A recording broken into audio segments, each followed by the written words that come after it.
o'g'irlik yo'li bilan boyib ketib bo'lmaydi deb aytishadi, lekin men sizlarga boyish yo'lini o'rgataman. Faqat dilimni og'ritmay so'kinglar. Erim bilan it mushuk bo'lib urushgandan keyin shunday kartalarini o'g'irlab oldim-da, uyiga ozgina o'zgartirish kirgizib, qo'ynimni ko'tarishga qaror qildim.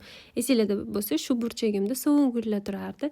Shuni mana shunaqa go'zalliklarga almashtirdim. Erim bilan urushib qolsam yoki kayfiyatim bo'lmasa, pullarini olib qo'yaman yoki o'zimda pul bo'lsa, o'zimni yonimdan narsalar olaman. Bugun ham ozgina dekorlar oldim, yangi idish tovoqlar oldim, o'zim retseptlar olishimga fartuklar oldim, shunaqa pattarelnik. Xullas, bu o'g'irlikka kirmaydi, yaxshi gumon qilamiz. Bu faqat olib qo'yishga kiradi deb aytamiz, chunki o'zlarining uylariga o'zim investitsiya kirgizdim. O'zlarining hayollariga kelmagan. Kuzda eslatsin deb shunaqangi o'zimga chashka oldim kofe ichishga, shunaqangi kichkina idishcha.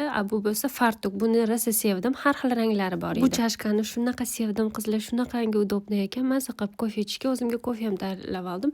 Bu o'zi suv uchun idish ekan. Men uni sutga deb olib qo'ydim. O'zim yaxshi ko'rgan, eng yaxshi ko'rgan kalyaq sutlarimni solib oldim-da, xolodilnikka qo'yib qo'ydim. Sizlar uchun zo'r retsept ham oldim. Shunaqangi miska olgan. Men eri bilan urushsa, arazlab uyga ketib qoladiganlar turidan emasman. Erimni haydab yuboradigan turidanman. Erim hozir arazlab oylarnikiga ketganlar, kelishlarini kutib, shunaqangi yaxshiroq narsalar pishirib qo'ydim. Endi bolalarni bog'chadan olib kelsam, keyin sizlarga retseptimni qo'yib beraman.